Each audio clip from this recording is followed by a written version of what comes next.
thought we'd do it on the avenue. Waas Sappening.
Oh, yeah, man. Thank you for coming through, man. I'm glad you answered my message on Instagram and said, hey, man, I know you're coming in town and I'd like to have you see if you have any spare time to come out here and do this with us. I'm glad you reached out. You know what? A lot of people reach out. I don't do everybody's podcast because today's podcast have really turned into chisme, drama, and beefs. So I try to stay away from all that.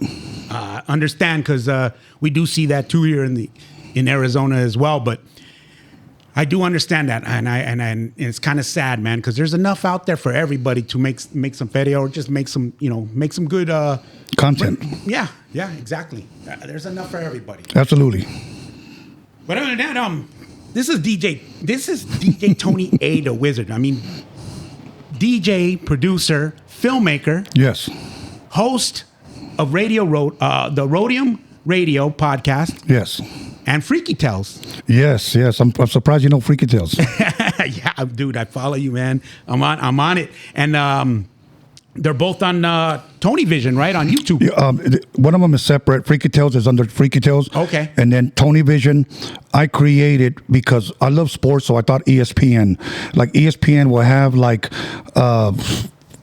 Pardon the Interruption, and then they used to have like Cold Pizza, and then they have another one, but it's under the ESPN banner, if you will. Sure. So I wanted Drinking with the Wizard, I wanted Rhodium Radio, Eating with the Wizard, Dining with the whatever, I just wanted to create different shows. I always wanted to keep revamping myself. I didn't want to stay the same person, and that's what I hope that other podcasts will do the same thing. Whenever things kind of get a little like dull, revamp it and try something different. Most of my ideas honestly would come the day of. Okay. Like when I started the paranormal podcast, I just said, let's start a paranormal podcast. So my brother had said, let's just go ahead and put it on Tony Vision. Now let's go ahead and do it under, Totally Freaky Tales page. So we started promoting it on the Tony Vision page. Within a day or two, we already had 1,000 subscribers. So the following week, we just went live. When I started the Rhodium Radio podcast, I only had 238, subscribers. And I just said, let's just go live.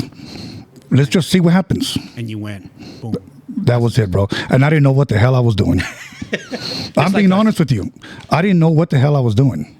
Yeah, I think I heard you say one time you see some guys with a couple of cameras and stuff, and you asked them to come in, or they asked you to come in, and let's just shoot you talking and interviewing people. You didn't know what a podcast was back in the days until you see Joe Rogan or something like that? Right. Joe Rogan was probably the only guy that I knew that held a podcast. Everybody else pretty much would just pre-record it, upload it to like Spotify, so you can go listen. Now, I don't download apps like that for me to listen to podcasts. So I just said, why don't we just go live on YouTube? Everybody that I knew that had a podcast that was just audio told me, don't do it. Don't do it. And I'm going to be honest with you, that was about 60 people told me, don't do it. Just upload it. People can go listen to it on this platform or on that platform. And I said, no, I want to see the guy that I'm interviewing. And where I got the idea was this. I was listening to Power 106. I want to say it was like 1996, 97. And it's a radio station in LA. They were going to interview LL Cool J. I wanted to listen in, but when I was listening, I closed my eyes because I was envisioning watching him answer the question. So now I figured, okay, I got internet, we got YouTube, we got the means to go live and people see the artist. I want to do that. All of them said no. I went live. It didn't matter. A couple of days later, I think I had like 500 views on my first one, which was Mellow Mayonnaise, okay? The second one was a guy named Misfit. I took a chance on him because I had heard his music. He wanted me to hear his music. He reached out to me via email and asked me, will I do a cameo on his song?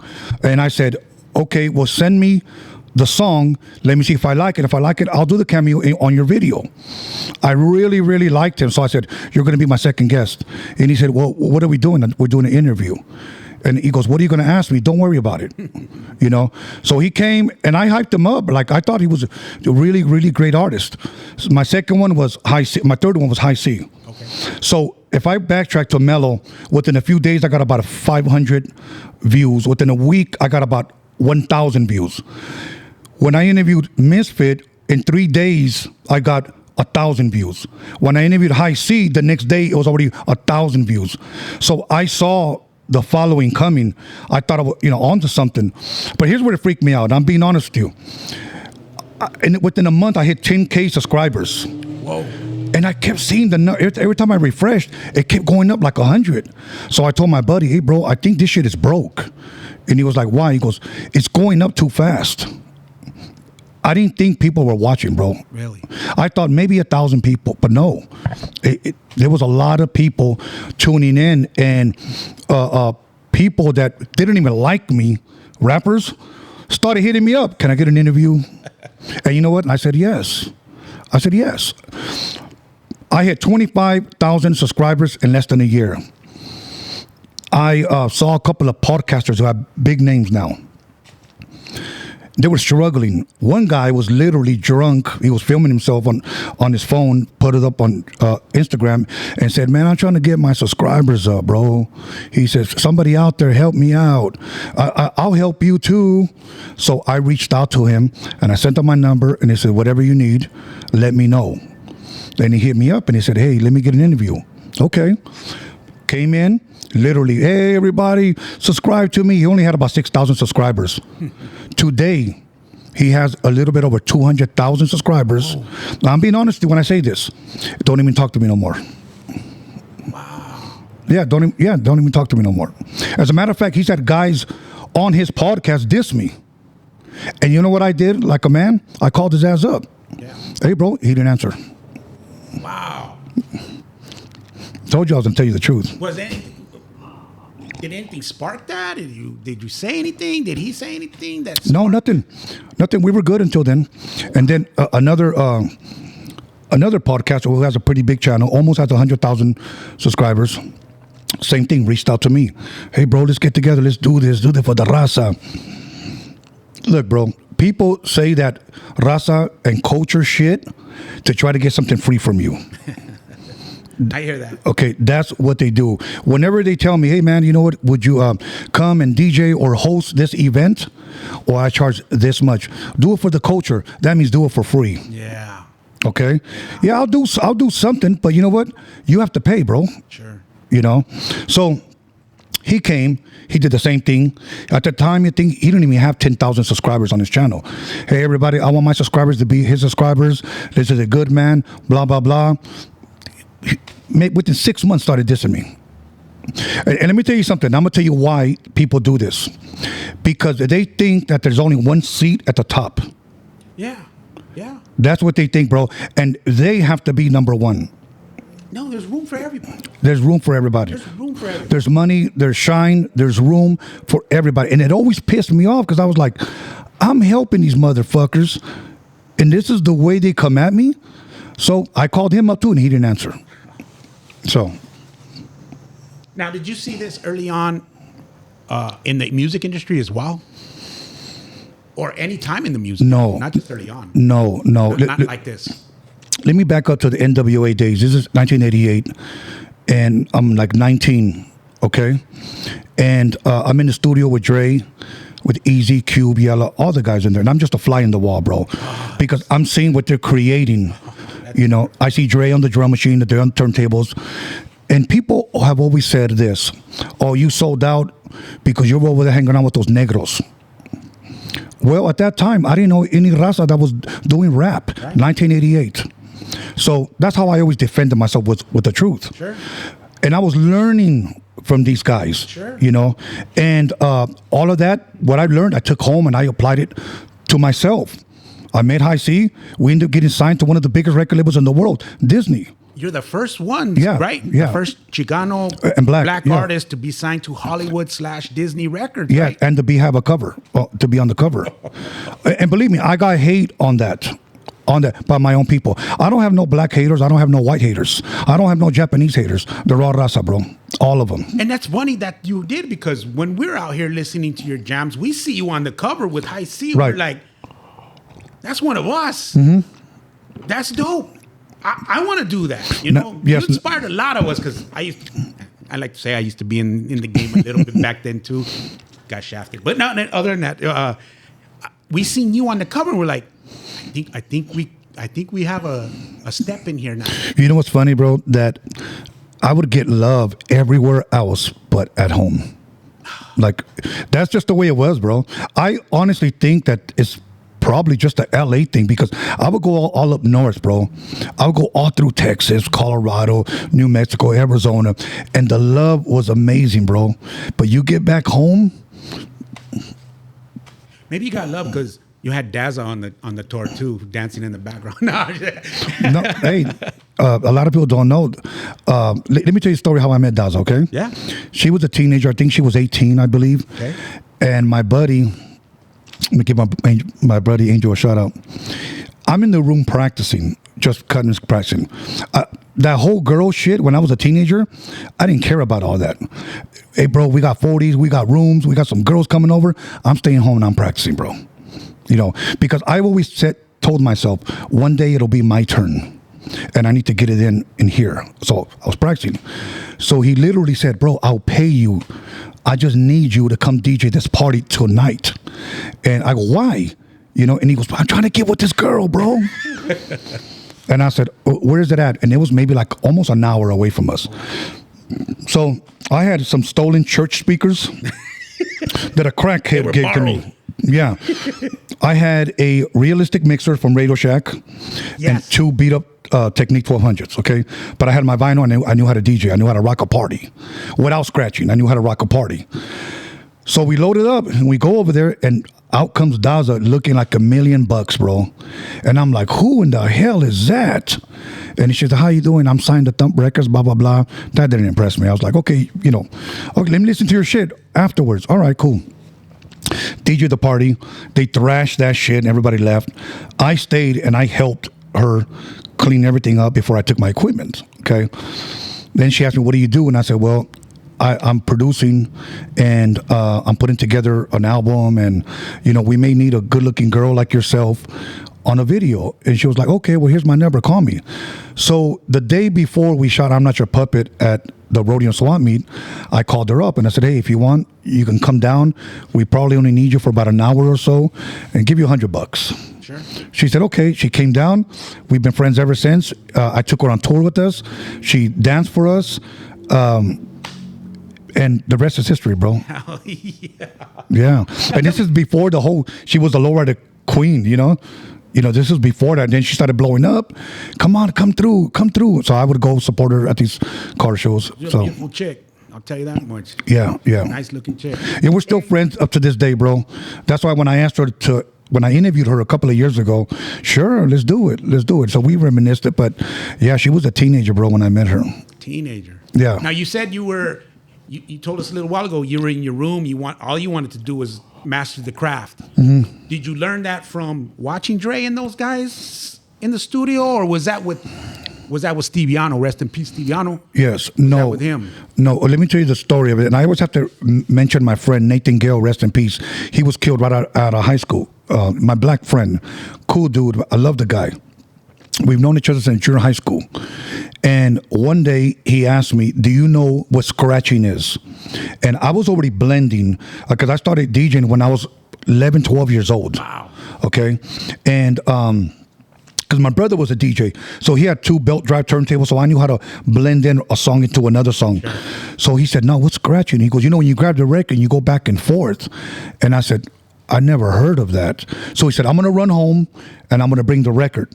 you know, and I'm gonna let you borrow it, okay? Now, I'm gonna let something out of the bag right here, bro, okay? True story, and I'm sure a lot of us probably have experienced this. I had to make up a lie because he wanted to come back home and listen to the record with me. I wasn't allowed to bring a black friend home, okay? That's just the way it was. My dad just thought, because in his youth, he had such bad experiences, he just said they're all the same. Yeah. You know, now I have black friends that feel the same way about Mexican people. Sure. You know, I couldn't bring them home because my dad thought they were just gangbangers, drug dealers. So I understand that. So even today, to this day, it still makes me feel bad that I couldn't bring my friend home. So I said, Nathan, you know what? I got to wait till my brother comes home, brings the turntables, and I don't want you to wait around. So I went home with the record. I put it on there, and I first heard this. Say, one for the trouble, two for the time. So it was Grandmaster Flash on the Wheels of Steel. And then he did good. And I was like, how in the hell is he doing that? Okay. Soon after that, I saw Grandmaster Flash on TV. I believe it could be either Wild Style or Style Wars, where he's with Fat Five Freddy, and he's cutting and he turns around and does stuff behind his back. So I saw how he did it. So I went to my mom and dad's turntable, and I put Good Times on there. Now, the fader that he was using is side to side or up and down. I had a round fader, like a stereo. Yeah. So I'm like, good. And that was the beginning. And I felt like I was a rocket scientist, bro. Like, but I didn't know what a scratch pad was, but I was fucking up the bottom of the record. Was this on a home stereo? A belt drive, yeah, right? Yes, where it was kind of like hard plastic, and it was scratching the bottom of the record. So that's how I learned how to scratch, bro. And when I got my realistic mixer, I learned side to side. So everybody has their own niche. Like Joe Cooley, for an example, he became my mentor. I met him when I was like 14 or 15 years old, and he couldn't afford a $100 realistic mixer, so he brought the $69 that only had an up and down faders. So the majority of the time when he scratched like this. Yeah. Okay. I was scratching like this with the round. So when I got the crossfader, I was always like this. People always thought I was turning something, but I wasn't. I was just used to the motion of the round fader. So like I said, everybody has their niche. So that's what I found out about scratching. So I learned how to blend first and then scratch. So when somebody asks me to teach them how to DJ and I want to take the time, I will teach them how to blend first. Right. I said, because if you ever DJ a wedding, a quinceañera, or a house party, school party, ain't nobody going to want to dance still scratching, bro. So learn how to blend. You know, and that was how I started, bro. Was that 11? I was in 12 years old when I got the record Grandmaster Flash on the Wheels of Steel. And that's when I started on the turntable. And then my brother would DJ at a club Thursday, Fridays, and Saturdays. So if I can back up a little bit, when I was 11 years old and I graduated to 6th grade, he had told me, if you do good in school and you graduate, because I was doing bad, I'll take you to the club with me. It was an 18 and over club. And I said, okay. And it was a club in Long Beach, on the east side of Long Beach, straight Crip club. And back then it was just pretty much just funk that he was playing. So I graduated. My mom parted my hair to the side because I used to always part it in the middle. And I wore like a 3-piece polyester suit from Kmart. And I thought I was the shit, bro, honestly. Hell yeah. Finally, girls telling me I look cute. Hell yeah. You know? So I'm wearing my suit all damn day because I just graduated. So my brother looks at me and he goes, you ready? And I go, yeah. And he goes, okay, get dressed. And I said, I'm going like this. So I wore my graduation suit. Hell yeah. And when I walked in, the very first song I heard was Still in the Groove by Ray Parker Jr. Okay. Yeah, bro. So that's how I got introduced. And I saw him control the crowd with his blendings. And I saw how the crowd would erupt when he would play like Do Wah Diddy, when it was just brand new. You know, so I got to see all of that, bro. Let me share with you my DJ Joe Cooley experience, okay? I'm in the DJ booth. Back then, being in the DJ booth was everything, bro. So some dude, big ass afro with a Run DMC hat, wearing all black, walks up and he says, hey man, can I talk to the DJ? And I go say, hey Mario, this guy wants to talk to you. And he goes, what does he want? And I go, he said, what do you want? And he said, I want to spin. You know, back then, for those of you that don't know, I want to play some records. Right. I want to spin some records. I want to DJ. And I said, okay, well, let me ask him because he wants to spin. He said, my brother goes like this, I got to go take a piss and I need a breaker. Back then, you would call the guy next to you, the breaker, who, when you go take a break, he would play your set, play a set. So he said, yeah, tell him to come in. And my brother told him, if you fuck up, I'm whipping your ass. My brother was a mean dude, bro.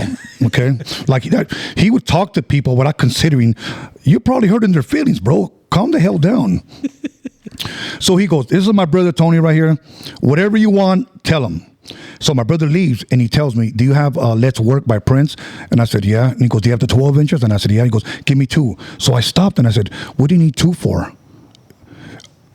I had never seen anybody go back and forth. I've just seen blends. So this is going to be the first time I actually see somebody scratch in person. Up until that time, I heard it on Grandmaster Flash the Record, and I seen him on TV. But this is the first time I'm going to see it in person. And he turns down this song, and he's left-handed. And every time he scratched, it always looked like he was playing a guitar. And come to find out, he's a bass player. Okay. So he started, let's work, let's work it, we'll work it, get. And he just started changing the melody. My brother runs back in, and he lets the record play, and he said, what the fuck was that? And I thought my brother was going to do something. And I was in awe of this guy. And he goes, what happened? He goes, what was that? And he said, that was scratching. And my brother was in awe as well. And he goes, do it again. So he started going back and forth. Let's work. Work. And finally he said, what's your name? He said, oh, they call me Joe Cooley. Really? Yeah. Ever since then, he became my friend, bro. He became my mentor when it came time to DJ, bro. What a great mentor. Yeah, bro. Bro, let me tell you something. I'm going to be honest with you, okay? And I always give God the glory for all this because everything that I've learned from the best, bro. From the very best. And I truly do believe that God put these people in my lives, even if it was just for a short time. I'll give you an example. The guy that taught Michael Jackson how to backslide that Michael Jackson called the moonwalk is from my neighborhood. Okay, Boogaloo Shrimp, Michael Chambers, Turbo. Yes, yeah. One summer of going into sixth grade, he taught me how to pop. I hung around with him the whole day. Okay, I carried the boombox. His favorite song to pop to was a song by Yellow Magic Orchestra called Computer Games. Okay, it sounds like a Japanese type of feel, and that's what he would pop to. Now there were other guys, and now I said this little part on another podcast, and that dude cut it out because Michael Chambers was his friend. Michael Chambers, Boogaloo Shrimp, wasn't the best guy over there. There were guys that were way better, bro. Way better, but they were bangers. Okay, yeah. They were bangers, okay? They didn't want to get popular. They liked what they did. Sure. And Michael Chambers knew that he was at the bottom of those guys because there were guys out there, bro, that were fucking amazing, bro. Amazing. But what made Michael Chambers different, this is why I give him his credit. He had character, bro. Okay. He had personality. When you turn on the camera, he started making faces, started making jokes, and popping at the same time. Yeah. So I know somebody saw that and said, I could see that on the screen. Okay. You know? Yeah. But when it came to popping, he couldn't hang with those other guys. Those other guys eventually started gangbanging more, slanging dope, and went to jail. So he went on to a little fame. Yeah, he did. Yeah. He did, bro. So I learned from him. I learned how to pop from him. I learned how to DJ from Joe. I learned how to produce from Dre, his cousin Sir Jinx, and then he eventually gave me his entire library of sounds, and he taught me some tricks on the drum machine. Because your first album with Dazzy D, right? Not your first album, but the first appearance of you on an album is with Dazzy D, right? Mm-hmm. Okay, let me tell you that story. So, 1987, I get reacquainted with Steve. I was working with him at 11 years old. I think I worked until I was about 13. At the Vermont? Vermont Swami, correct. You're pretty good, bro. You know, okay? And at the Vermont Swami, and then my mom was selling there, so I'm a Swami baby. So he was leaving because the business was dying. And he was just going down the street to another Swami called the Rhodium Swami. That one was popping. And he said, you want to come work with me? I'll get you a job. And I was like, I can, bro. I was like, I'm here with my mom. So I want to say it was I think it was 86 in the mix. Somebody played me a tape, and all I heard, Dr. Dre, here at the Rhodium with Steve, He didn't say Steve Yano, but I was trying to do the math. I was like, bro, that's got to be Steve. How in the hell does he know Dr. Dre from the World Class Wrecking Crew? Okay. 1987 comes around. I heard another tape. So I told my boy, Angel, I'll give another because he was my ride. He would take me. Okay. So finally, we went there. And it was like all in God's timing, bro. I walk up and I see him and I go, Steve. And he goes, Tony. And he remembered. I didn't think he would remember me. And right behind him, bro, was Dr. Dre. And I was like in awe, bro. And then I saw another dude and then another dude. I'll tell you who they were in a minute. Steve said, what are you doing now? And I said, I'm DJing. I had already learned how to scratch. Let me see you. He had 2 turntables and a mixer there. Of course, I put out It's Time. Okay. Started cutting and scratching that. Dre saw me. And he tapped me in the shoulder and he said, hey, man, my cousin Jinx, who eventually would go on to produce No Vaseline. Yeah. He's producing a record for a guy named Dazzy D for the owner of VIP Records in Long Beach, Kelvin Anderson, who also became my good friend. And I said, okay. He goes, yeah, they're coming out with a record label called Thin Line Records. And the very first record is going to be with Dazzy D, Jinx producing it. I want you to do some scratching on it. And I was like, hell yeah. So that was the time that Dre in the Straight Outta Compton movie had left his mom's house to go live with Jinx. That's when I met him. Because when I got there, he had just moved in. So Jinx told me, let me see you get off. Let me see you get off. I said, okay. So I started cutting and scratching. I think it was Bang Zoom by The Real Roxanne and Howie T. Okay. And Dre walks in and Jinx says, you want some? Get some. And Dre tells me, nah, it's cool. I don't want none. Okay. Now, I had just recently said that in a Ventura interview with DJ Mumble. He said, you seen DJ Quick DJ and you seen Dr. Dre DJ. Who's better? I said, Dre, hands down. He said, what if I throw you in the mix? I said, I was better than all of them. And that's the truth. Hell yeah. You know, that's the truth. They both didn't want none. So Dre was like, you know, I'm cool now. I'm just making records. Cool, whatever. We went ahead and recorded that in Glendale at a studio called Echo Sound. The engineer was a guy named Vacek. That was the same day that I met DJ Pooh and King T. Like I actually met them in person, even though I was a King T fan already, you know, but they were doing the King T's Act the Fool album. You know, Those guys in the background you said earlier? What do you mean? When you said you walked up. Oh, no, I'm sorry. The guys in the background, let me back up. That was Dr. Dre, Sir Jinx, and then he introduced me to a guy named Eric. And I didn't know who Eric was. And Steve goes, they call him Easy-E. And then I said, oh, okay. I said, I don't know who he is. So I looked at his shoes, and he had like some Nikes. They looked like Air Force Ones. And I looked at his shoes, and I turned around, and I told Steve, hey, Steve, that guy still has his price tags left on his shoes. Like he left it on there. He goes, that's just their style. I know, but it says the price. And he's like, yeah, I know. It said like $100, something like that. I just thought that was kind of odd, you know? Yeah. You know? I think it is odd. So then, and I'm doing kind of hopping around. Whenever you want to bring me back, let me know. No, love it. I love this. So Steve calls me and he says, hey, we're going to Anaheim Convention Center. No, not Anaheim Convention Center. I'm sorry. The Anaheim Celebrity Theater. That's what it's called. I think they have a celebrity theater here with the stage turns. Yes, Yeah. Celebrity Theater. Okay. Yes. That's what they used to have over there. They had one of those. Yeah, they had one in Anaheim, and you had to walk through the crowd to get through the stage. I don't know if they do that here. Yeah. Okay, same thing. So he goes, hey, I'm going to pick you up. I'm going to take you. And I'm going to give a shout out to a guy named Carlos Luque. I believe he was 8 years old or 11 years old, I believe. And he lives here in Arizona, so I'm giving him a shout out. Okay. But he worked with Steve as a little kid selling records. So he took me, him, and he said, you want to take anybody else? My homeboy Mario, who now teaches art at colleges, was there with me, my little homie. And I said, come with me. He goes, where am I going? We're going to go see NWA perform. So he took us, okay? We go backstage. The DOC is fucking drunk. Okay? He's fucking drunk, bro. Tore up. He has a trench coat on, Raiders hat and everything. I met Jerry Heller. Jerry Heller walks in with a trench coat, and some of the things that he say backstage, I'm not going to say on there. I'll tell you afterwards if you want to know. And I looked at him, and he was tall guy. And he got up, and Steve shook his hand. He told me, this is Jerry Heller, this is our manager. Oh, okay, cool. They went up on stage. Now, I'm going to tell you something. The energy that they brought to that arena, if you were a rapper and you weren't up on your game, you felt this small leaving. Really? I'm dead fucking serious, bro. Because those guys out there were fucking professionals. And they helped me elevate my game.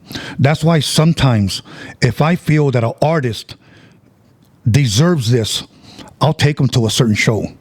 And I said, because me as a producer, as a DJ, as a podcaster, I could only give you so much. For you to elevate your rap game, you have to be around the greats. To be great, you have to be around the greats. And I've always told that to people, bro. And I don't always just kick lecture like this to just anybody, okay? But people that I think deserve it, you have to be amongst the greats. But I find out that there's many artists in this generation today that when they see that there's a potential of being big, they back off. They don't want to work it. They want somebody to do it for them. And it's like, no, you post you. You need to put the work in. You post you. I can't keep posting you. You post you. Bro, I was working with artists and I was literally begging them. Bro, you know that saying that says, help me help you? I was literally begging people, help me help you, bro. You know, so back to the Anaheim Celebrity Theater. I saw the DOC perform. He got so drunk, he walked off the wrong side of the stage. Okay, they brought him back. Everlast came on when he was signed to Rhyme Syndicate, and he was with Ice-T's label, and he was rapping a song called Never Missing a Beat, remember? Never Missing a Beat, yes. Okay, so he did that, and then King T went on, and I saw Mixmaster Spade on stage with them, DJ Aladdin, DJ Pool, and they were filming the Act of Fool video live on stage, okay? I brought all this up when I interviewed King T. Then NWA went up. Fuck, it was amazing. So Dre and Ren. So the way you see them rap on that song, We Want Easy, have you seen that video where Dre and Ren come out? They do it exactly like that from the video on stage. So it's NWA first, and then when they get everybody start yelling, We Want Easy, here he comes running to the crowd, bro. And the fucking crowd erupts. And I'm going to say this. If you weren't a gangbanger back then, you wanted to gangbang after feeling that fucking energy, bro. It was fucking amazing. And then, so I went to 2 shows back to back. It was a Friday and a Saturday.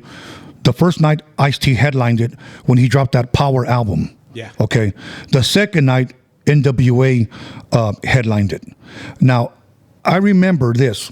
In the NWA movie, remember they came looking for that girl, Felicia, and Dre pushed that guy out of the room? Dre was like that. Dre was quick to fight, bro. He was a real one. Yeah. People could say they weren't gangsters. Well, they never claimed to gangbang, okay? As a matter of fact, they called it street rap or reality rap. It was the media that called it gangster rap, okay? Even though the only affiliated ones were MC Ren and Easy. But Dre showed me he had balls, bro, and I'll tell you how. A bunch of Chris from Compton were there, and they were throwing up the jacket, throwing up fucking signs. Then he started fucking fighting, throwing shit up on stage. Dre stopped the motherfucking record. I remember he goes, hey, you motherfuckers. Told them in the crowd, he goes, you motherfuckers want to fight? Come up on stage. Bro, the crowd fucking erupted, bro. The security calmed them down. Bro, and then went ahead and continued the show. But that right there, I remember backstage, I asked Dre, I said, hey, when you went up there and you told him that, he goes, yeah, and I go, you weren't afraid that they were going to come up? He goes, I wanted that motherfucker to come up. And I was like, okay. He held his own. He held his own, bro. Yeah. Same thing with Highz, bro, because I knew Highz was from a blood gang, okay? And wherever we toured, you know, it was Quick, Second to None, AMG, Highz, and I was DJ for all of them. Okay, and all up north, believe it or not, Raza showed me love, bro. Like they showed us love, bro. I'll tell you a norteño story right now in a little bit. So we're in Atlanta with Highz, and it was us, Cypress Hill, DAS FX, and EPMD. We shouldn't have never have been on that tour, bro. Okay, but we were. So we go up on stage. And they want to hear some DAS FX, some Cypress Hill shit. Yeah. They weren't trying to hear Puppet. But we were getting paid, so we had to go up and do our set. Highz's probably 19 years old, okay? They started booing us. The only time we've ever gotten booed, and it was in Atlanta, okay? And Highz walks over, and he sees a 2x4. He picks it up, and he said, I ain't fucking with y'all, bro. He said, see that guy right there? He's the promoter. And in order for me to get paid, I got to finish up my set. Hey, listen, man, if you guys want to talk shit or boo, I don't give a fuck, but I'm going to finish my shit. Anybody comes up on stage is going to get one of these. And I was like, okay, this motherfucker's a real one. Then we're at the airport. A white guy walks by, probably European guy, 'cause he had an accent, and he called them the Nigger word. He just called them that, you know, you effing IC gets up, bro, left, right. He was out, bro. He was out. I kicked that motherfucker, and then I call him Crawford, Highz, and I said, let's go. The guy that was taking us to the show in San Diego, worked for Disney. He was terrified. He was scared. He had never seen shit like that. So we got kicked off the flight. So he arranged another flight, and I called it the La Bamba plane. Bro, yes, bro. I'm serious, bro. Fucking my seatbelt, I'm not gonna lie to you. A little puddle jumper like that? Yes, was a fucking rope. Okay? So we flew into San Diego to do the show, and he was still tripping. I couldn't believe you hit that guy. I couldn't believe it. So, yeah. You shouldn't have mouthed off. Yeah, bro. You know? So those things happen. Another story, we were in Sacramento, Quick, second to none, AMG, Highz, and now blacks are coming up to me. Hey, man, are they real bloods? Hey, man, are they real blood? Why don't you fucking ask them? I don't know. Yeah. You know, I knew that they were, but they weren't there to bang. So this one guy comes up to me at the hotel, and he's walking around, and I knew he had something. Man, let me talk to you. And I said, what's up, man? Let me talk to you for a second. I wasn't going to go over there because there was like 3 guys with them. I just told Quick, we're looking for him. So I go upstairs and I told Quick, don't go downstairs, bro. There's a guy's out there looking for you. I said, okay, cool. We're up there maybe 15 minutes. And we just heard, pop, pop, pop, pop. Fuck. I come back down. That guy that was asking for Quick and was asking if they were real bloods was laid out, bro, in the hotel lobby. Somebody smoked his ass. Really? Yeah. He fucked around and found out. So... It cost him his life to go around asking questions, bro. But what was crazy about that time is that happened, though, right? That stuff was happening back in the early 90s, right? In the 90s and stuff like that. When Quick came out with Just Like Compton, yeah. all those stories, they want to be like Compton. The guy that was knocking them all out was my homie, Yellow Ice from Compton. He's one of the original Pyro gang members from the street. He's the one that trains me at the gym. You know, you just said Just Like Compton. You know, he never mentioned Phoenix on that. And I remember when he did the show here at the Alamo, that happened. They all jumped on the stage because they wanted after Quick, because right. Those were those times. Yes. And I'm listening Just Like Compton when it came out later, and I'm like, this is a banger. This is great. Right. But I'm listening for Phoenix. He put Phoenix on there because I know he. You know, they came at him. You know. Right. It wasn't us, but we were there for a good time. These guys are up there trying to mess up the good time, you know, like that. Yeah. But those were really, really good times, bro. And I have a lot of stories like that because I was blessed with a photographic memory, bro. So I remember everything. Yeah. You know. Yeah. When I listen to you on your podcast, man, the stories just come and flow like you're doing now. They flow, and I'm just like you said earlier, you're that fly on the wall, and I'm just interested in that stuff. I mean, you guys, you in particular, we're at the beginning, yes, of West Coast hip hop, right? And at the time, you're not thinking this is going to change the world, because it did change the world. I don't care what anybody says. West Coast hip hop changed the world. Yes, and you're there, and I don't think you guys are thinking, oh, this is going to change the world. We'll probably sell a few albums, right? But you guys did, and it's great to hear that. You know, we got raza. You know, that was part of that. When I was there, okay, go back to 1987. I'm doing my first mixtape for Steve, and this was with Dr. Dre's blessing, because he had been doing the mixtapes from 84 to 87. So we had released one called In Effect, and Dre, he's rapping over Still Number One by KRS, okay? And he mentions my name. Tony the Wizard is down with us.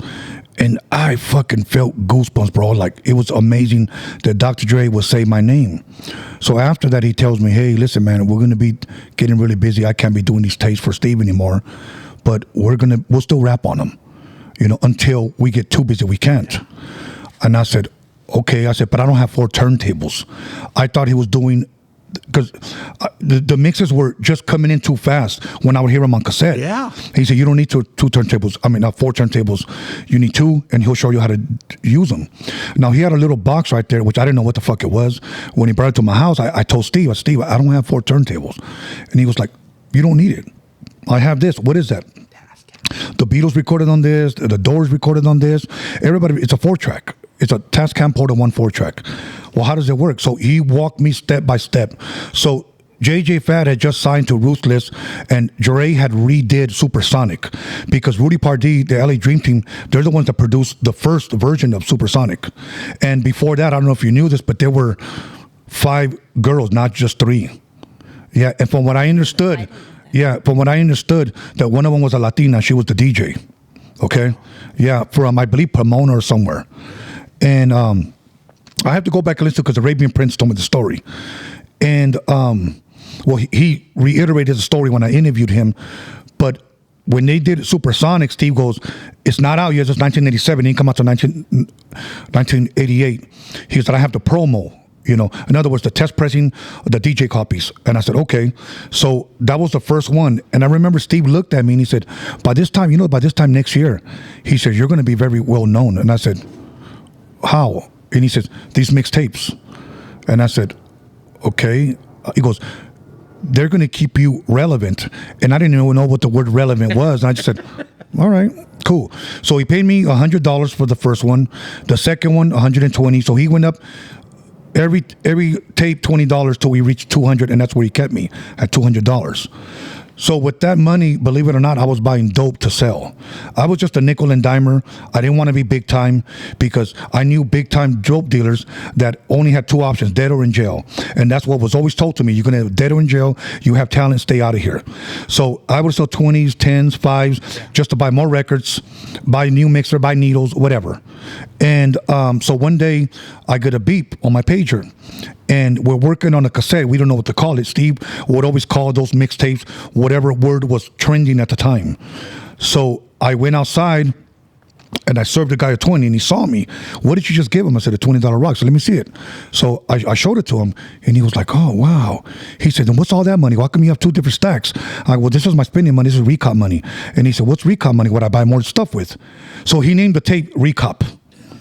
So whatever was popping at the time, that's what we would do.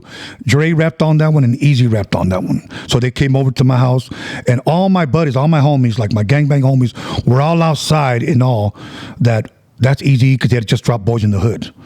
And they were just, they're coming to your house. And I said, yeah, bro. Yeah, fuck yeah. They're rapping on my mixtapes, you know. You told me I think I heard your mom fed him one time some tacos and he liked the tacos. Yes. Okay. The keyboardist came with them. Rest in peace. A guy named L.A. Dre. He did all the Michelet stuff. Easy E came. It was for the Recop mixtape. Okay. And Dre came over, and my mom was cooking. One of 10 kids, bro. My mom was constantly fucking cooking. Y siempre lavando ropa. Always washing clothes. Yeah. So what happened was, he smelled the tacos and he said, hey, Tony, hey, man, what's that? And I go, oh, my mom's making some tacos. Well, what's up, kid? He goes, can a nigga have some? And I was like, all right, let me go ask. So I told my mom, I said, can you make them? How many do they want? I said, well, there's 4 guys in there, including Steve. Make them 3 each. So tacos dorados, shredded beef, tomatoes, lettuce, onion, and then some cheese on it. And they fucked those tacos up, bro. Yeah. And it was funny because when they were walking out, my house was like a maze back then. And when they were walking out, my whole family's in the living room. So they had to walk out there. My mom's watching novelas. So my younger sister, Rebecca, we call Becky, I call her Chava, she had an Easy E shirt. She was a fan of Boys in the Hood, the song. So she got up and asked him, can you sign my shirt? And he was like, yeah. And he signed the back of her shirt. Man. We still talk about that because she was, man, I wish I would have kept that shirt. Yeah. Yeah. But yeah, so that was one story of the several times that they came over. So the mixtapes that you made about what, over 30 of them, something like that, 30 plus. Yeah, see, a lot of them just weren't rap. House ones I made. Yeah. And even R&B ones, and then like the electro funk, the fast stuff. I did a lot of that stuff too. Now, did you call it electro funk, or I think you said techno hop? Techno hop, right? Because you were a huge Dre fan, world class Wrecking Crew fan, Surgery, and that was techno hop. Yeah, techno hop. Yeah, that's what it was called.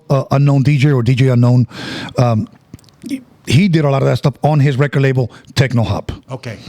And as a matter of fact, King T was on Techno Hop, if you remember. He had Payback's Mother. He had the the coolest. And then I believe CMW was even on there. and a guy named Dizzle Daz. I don't know if you remember him. That's where they got. Remember at the very end, Compton's and the house, and then Dre and them started scratching. That's Dizzle Daz. Okay. Yeah, that's that record, bro. Yeah. Great story, man. Yeah. Great stories. And then what? When did you go to Audio Achievements? 87. That's in Torrance. That's where it's all being put together, right? All the NWA stuff Right, and the early stuff. Yeah, that's when Steve took me, and I didn't know that it was that close to my house. I just recently released a video on my Instagram. I don't know if you saw it. When I said this Audio Achievements, the music that came out of here changed the world, and I have pictures, Yes. so I was able to show receipts. You went out front and were Yes. talking about it. Yes. I had been wanting to do that for the longest time, bro. And I was trying to get a camera guy to go out there and film me so I can give a little bit of history. And this dude kept fucking lagging. So I just said, fuck it, let me just do it on my phone. And it fucking took off. Hell yeah. Okay? Because of that video, a guy named Dante Ross reached out to me. And he's putting together the West Coast hip-hop documentary. And he contacts me through Instagram. He's in New York. He flew down and goes, I want to film you. I want you to be in my documentary. It's going to be narrated by Ice-T. Everybody's going to be in it. He goes, and this is going to be the documentary. You need to be a part of it. And I said, okay, I'm there. Hell yeah. Yeah, so I went ahead and did it with him. And then I started doing my drum machine, just showing people the beats that I did in the early 90s. The SP1200. On the SP1200, yes. So, yes, the floppies. So my boy Anthony, who didn't know how to use it at the time, just bought it because he's a collector of old vintage shit. Drove to his house. I just took some regular floppies and I showed him how I was just putting together beats back then. He filmed me. He sent it to me. So one day I had nothing to post. I just posted it. What the hell? You know, I'm over here truncating my stereo. And I posted it, and immediately, like within an hour, hit like 5,000 views. So I thought I was onto something. And I was stuck at 14.5 thousand followers on Instagram. But keep in mind, this is my 7th Instagram page, bro. I've had 6 deleted, bro. Really? Yeah, fucking haters reporting my shit, bro. So I'm dead fucking serious, bro. And I didn't have any hate, bro, until I started this podcast. But that happened. I mean, yeah, it's sad that happens. I'm sorry, but that Yeah. So what happened was, I just went back to his house, and I said, "Hey, bro, record me again." And he said, "Okay." So I just started narrating. I started getting better and better. That's how I put together this song for IC. That's how I did Leave My Crows Alone. And I was honest, and I said I didn't know what I was doing. I just started sampling shit, you know. And then you still get some haters. Wow, so you take other people's shit to make your own shit. And he goes, "And you call yourself a producer?" And I just told the guy, "Welcome to hip hop, bro." Welcome to hip. This is how we started. That's great. That's know. great you said that because, yeah, welcome to hip hop. I mean, if you listen to like Dope Man, okay, the kick and the snare, boo, boo, ka, that's Roxanne Shante Payback, okay? Then you take Ohio Players Funky Worm. Dre didn't sample it. He put the needle on it and told Donovan, go ahead and press record, and he wrote it on time. Twice. I mean, all of those samples, and then the cutting and scratching, those are other people's songs. Welcome to hip hop, bro. Yeah. So go tell Dre that because he made a living off of that. You know, and that's who taught me. And same thing with DJ Quick. All of our albums were samples, bro. Yeah. All of us. We all love it. Yeah. We all love it. Thank you. Yeah, and again, when I made Highz's first album, I was learning as I was going, bro. We only had 10 seconds worth of sampling time. Right. Okay, back then. 10 seconds, and that drum machine costed $2,500. 2.5 seconds on each drum pad. So we had to get creative. So now we put the record on 45, put it all the way, speed it up all the way. So if it sounded like now it's like so now you just slow it down on the drum machine and it gives it that crunch feel. Sure. But that's that West Coast sound. So now you just find the tempo, you put it on time, and you have to create time. We had less and we got more creative with more hits. Today we have more with more technology and music sucks. I think you're right with that. No, I don't think I'm right. I know I'm right. Yeah, because there's... I'm not trying to be cocky, my bro. No, it's just that I have this debate with these other guys that love trap music, and I'm like, no, bro, no. There's no creativity anymore. Well, we have too much. And we were just talking about this earlier, about the AI stuff, especially with the AI stuff. You just say, hey, make me a beat, make a funky beat. And you tell AI to, or ChatGPT or whatever the fuck you want to say. Right. And you say that, and it makes a jam for you. And you're like, Really? And I heard a great comment the other day from, I forget who I heard it from. It was from one of the, a producer. I don't know if it was Will I Am or somebody like that. He goes, you guys took away a Grammy from Milli Vanilli for doing the same shit you guys are doing nowadays, and now you're praising it. Yes. And that's awful. And now, to me, it's like there's no creativity. No, there isn't. Like, okay, a lot of these guys that have contacted me recently, and the reason why I brought up my Instagram thing, because the moment that I started loading up those SP12 videos, now I think I'm at like 31,000 or 30,000. It doubled within 2 months. Holy crap. Within 2 months, bro. And I was like, okay, I just got to give people new content. And people are just finding out today because of those videos that I produced Highz's first record. They didn't know I was a producer. What? Some people just thought that I was just a DJ or a podcaster. Because the number one thing that I would always get when I was podcast, who in the fuck is this guy? Who in the fuck is this guy? And I was just like, you better ask somebody, you know. And then what's funny about that is like about 4 or 5 years ago, my partner, the other guy that's usually here, Vince Michael, he's the one that goes, hey man, remember Tony A? Yeah, of course, remember Tony A. He's got a podcast out. Check it out. You'll like it. It's really good. The first time I heard you on and you started telling stories, and regardless of who you had across from you, right? When you started I was like, I want to hear more. And yeah, from there I was hooked on. Thank you, my bro. And you know what? Because the majority of the time when I talked a lot is because my guest wasn't saying anything. I would tell them in the very beginning, before we go live, look, bro, we're going to go live. They want to hear more from you than they do from me. If you see me talking a lot, it's because you ain't talking, bro. I mean, and there were some that you have to drag it out of them. Okay, in the very beginning, we would take breaks, 10-minute breaks. We'll be back because sometimes they want to go use the restroom or whatever. And I told this one guy, look, bro, you hit me up for this interview. You ain't saying shit, bro. I said, if you don't start speaking, I'm just going to end it. Because I would ask him, so where did you grow up at? Gardena. And that's it. Look, yeah. What made you get into music, bro? Like, how did that start? The homies. And it was just like one word. Until I finally told him, hey, man, can you like speak up really, bro? Because people in the live chat are going off at you, bro. And I've had guys cry when we took a break because they saw the live chat that they were talking shit about him. No, I'm dead serious. Really? Guys that came in really fucked up, bro, because they were nervous. Guys that said, oh, they've done interviews. And then I come to find out like 95% of the people that I interviewed, it was the first interview ever, bro. Wow. They were just like, oh, I've done this. As soon as, you know, the camera went on, start sweating. And man, why is it so hot in here? How come I'm not hot? Like, I never pulled any punch with these people, you know. I had some controversial guests on there. You know, like I'll give you one, Spanky Loco. Okay.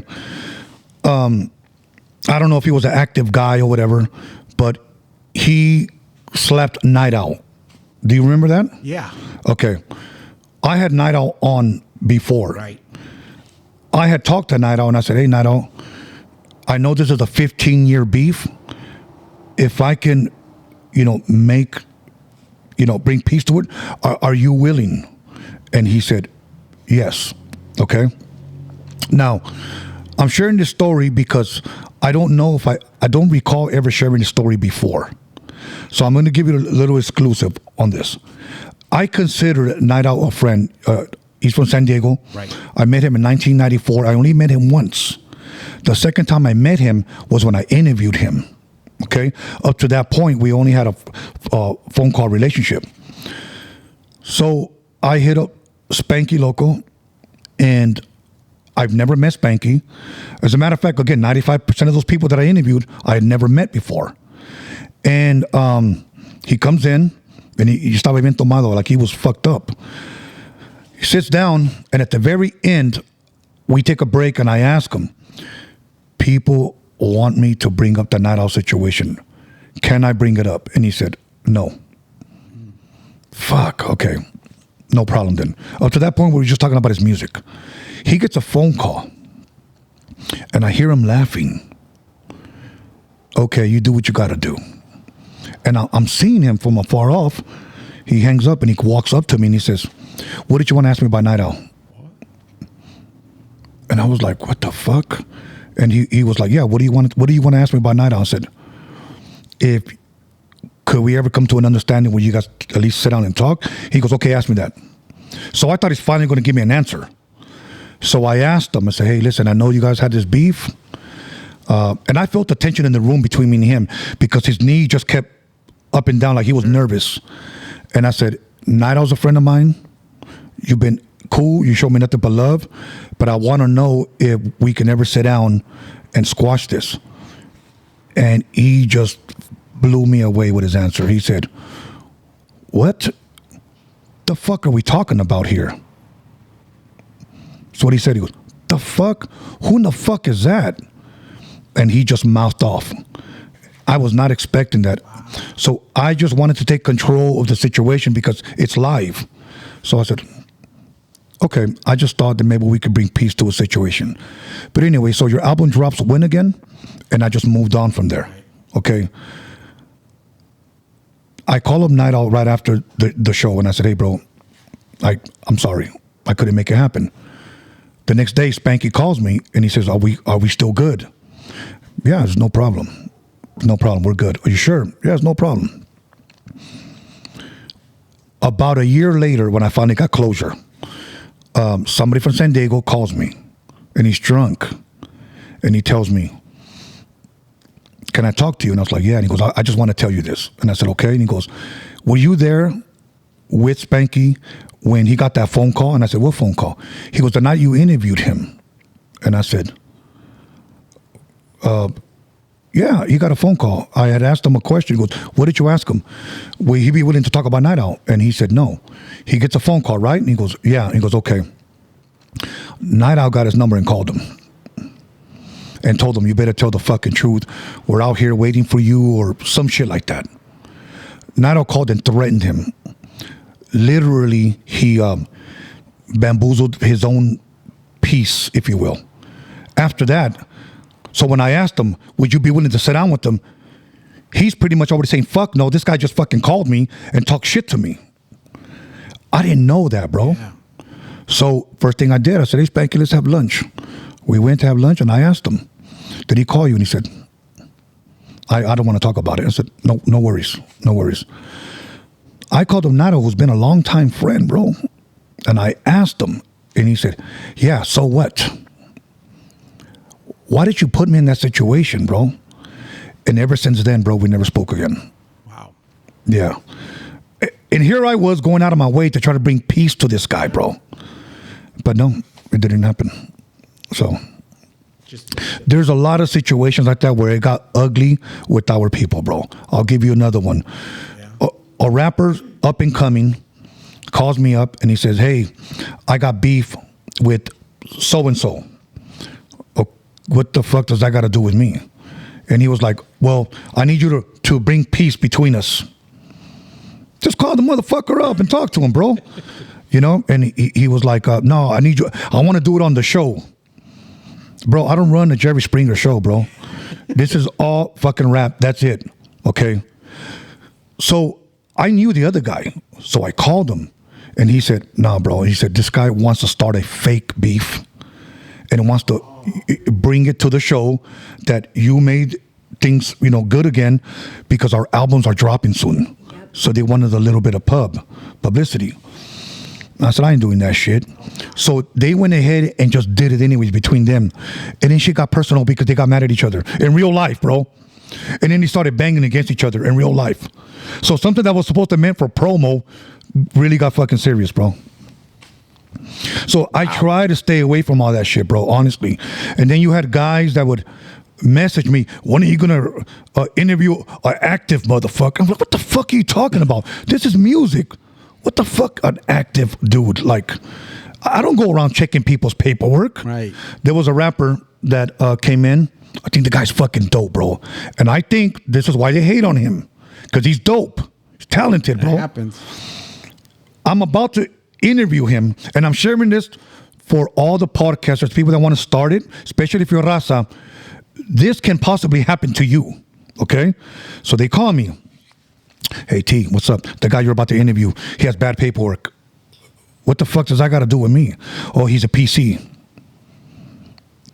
Okay, listen, I'm going live right now, okay?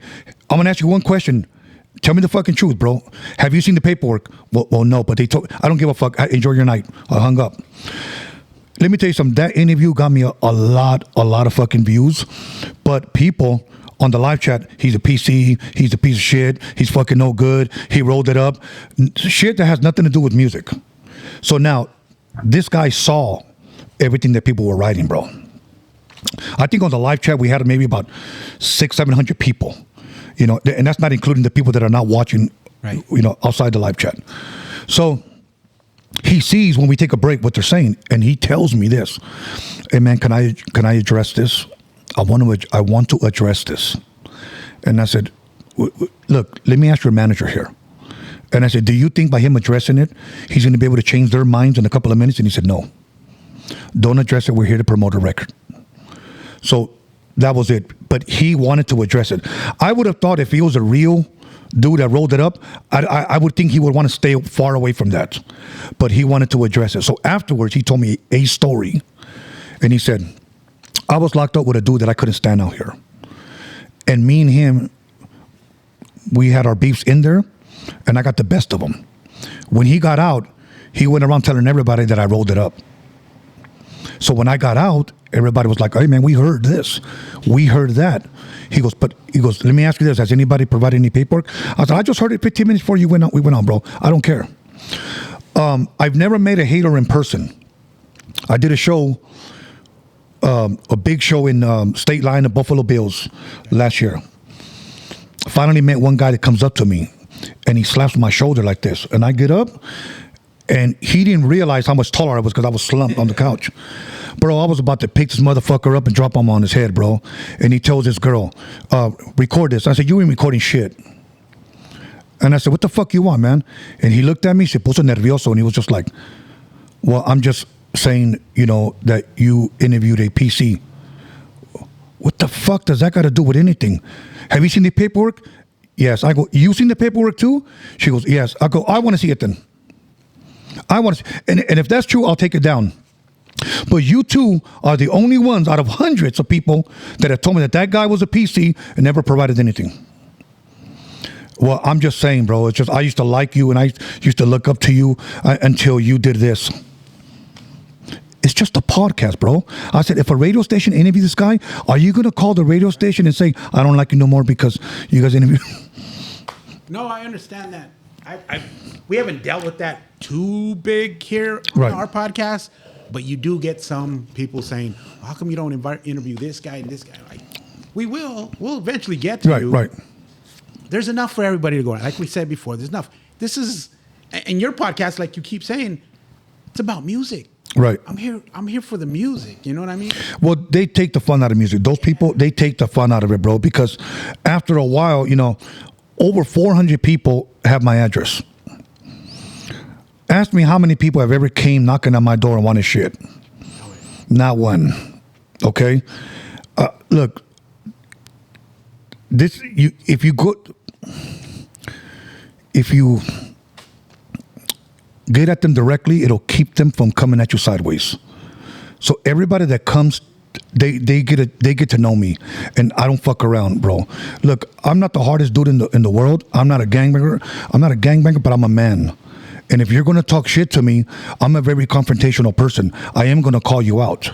So a lot of these guys that have tried to talk shit, I call them up, or they'll say something like, you know, fuck you and this and that. I'll shoot them my gym address. I'm there Monday through Friday between 11 and 1. Come through. Not one guy showed up to apologize. All right. Yeah, he did. All right. He did. But all of this is unnecessary, bro. Yeah. You know, all of this, bro. And that's why when you ask me, you know, are you still doing the podcast? You know, I kind of got burnt out. I like the freaky tales better. The paranormal stuff. The paranormal shit. Yeah. Oh, he's into that. Yeah. I like that stuff. Yeah, my dad raised me on that stuff, bro. So, but I had to share that for future podcasters that finally get to see stuff that I went through. Sure. I went through a lot of shit, bro. A lot of shit. Bro, I mean, I had guys called me from prison while we're live on the show. Yo, the so-and-so, level 4. Want to let you know that your guest needs to shut the fuck up about prison politics, blah, blah, blah. All right, brother, cool. God bless you, bye. And that was it. Wow. Yeah. I interviewed a homosexual artist. Okay. I didn't ask him when did he turn gay. I didn't care. But I was talking about his music. I had people call in, why are you interviewing that motherfucker? That fucking, fuck, dude. It's music. It's music, bro. So you're going to get that kind. But let me tell you something. I still go live. I don't do none of my shit pre-recorded. Yeah, we do ours pre-recorded. We have to because we got a couple guys that put it together for us and stuff. Right. I would love to go live. Don't get me wrong. We've been talking about going live. Eventually, we'll get there. But yeah, I understand what you're saying, though. I understand you can get the love, you can get the hate. And what's bad about it is, again, there's love for everyone. Just know this. If you're Raza, the hate's going to come from your own people. Yeah. It's not going to come from blacks, whites. It's not going to come from them. It's going to come from your own people. And I say that from experience, and it's really, really sad, bro. Yeah. It's really sad. Now, going with the Raza thing in the culture and stuff like that, I know you spoke on it before. We're big in the game, even though we're not big in the game. We are hip hop's economy right now, bro. We are hip hop's economy. We are the ones that buy the albums, or used to buy the albums. We're now streaming everything. And we're the ones going to the concerts. Look, Bobby D, let me give a shout out to Bobby D, the promoter, is a friend of mine. He's throwing a big show tonight. Yeah. I was going to be there, okay? But I decided just to come here early so I can get my sound check early tomorrow. And Future's going to be there. DJ Quick's going to be there. SeunevA Podacast. Big names. But you know who's headlining? Spanish bands. Mexican bands. Or is it that concert? Yeah, it's that concert tonight. So, yeah, humongous show. We're deep in the game, and I don't think we get enough love for being in the game, or supporting it. Because we do support that so much. And let me tell you why I believe that. From having this podcast, okay, Jure said this to me years ago, okay? Timing is everything. Let me explain that. If, say that she's an artist, and we just finished her record, we're going to wait for the right time to release it. Today, it's, I did a song today, let's release it tomorrow. Okay, we got to shoot a video. Well, okay, let's shoot a video with a good camera. Fuck it, we can do it on our cell phone. That's what people are doing today. It's quantity over quality. I've heard rappers today say, you don't need hits, just keep releasing songs. Bro, you're getting booked for hits, bro. Yeah. Vanilla Ice and Hammer still get booked for their hits. Yeah. We got classic radio stations. That's all they play is old school hits. Yeah. We don't play side B songs. Okay? They play that they want the hits. So, when I work with an artist, I try to make not only every song a possible single, but the entire album has to be fucking a classic. That's why sometimes I take long working with an artist. Right. I want to make sure that this shit is going to age well. And it usually works out like that. Okay, so now, I remember we finished the Highz album late 1990. The album was already a year old when it dropped. They said, we're going to drop it on Christmas of next year. But meanwhile, we'll just drop Puppet, the single. Right. And then we dropped Sitting in the Park, second one. Then we hit them with the album. That's a dope strategy because you're stringing people along that just want more. Right. But months separate, okay? You promote it. Today, you got guys that maybe drop an EP, and then I'm dropping another EP next month. Motherfucker, like, let this one, run its course. Yeah. But that's what they're doing today. Now, a lot of Raza rappers, a lot of Chicano rappers, okay, are talented, bro. Really talented. Okay. I've been in the studio with the best, and I've been in the studio with guys that were unexperienced. I would hear them drop their vocals, and they were off beat. And you know what they would say? I would say, man, go back in there and knock that shit out. Maybe they'll do one or two takers. And he'll say, no, if I'm off beat, the engineer will put me on time. But that's a big difference between you and today, right? Because your hustle started young. You were 11 years old. Yes. Working hard, hitting it. And you have today where it's all about instant gratification. Yes. So, and then also with today's music, it's, you hear it. Like you guys were saying, the creativity, it's different now. Yeah. Because it's lacking what we grew up with. What we grew up with hit our soul. Right. And part of it, we're as a culture, us as, raza, we Right. are very soulful people. Yes. And so everything that we do, we put everything, everything behind every ounce that whatever it is that we're going through, Yes. we do.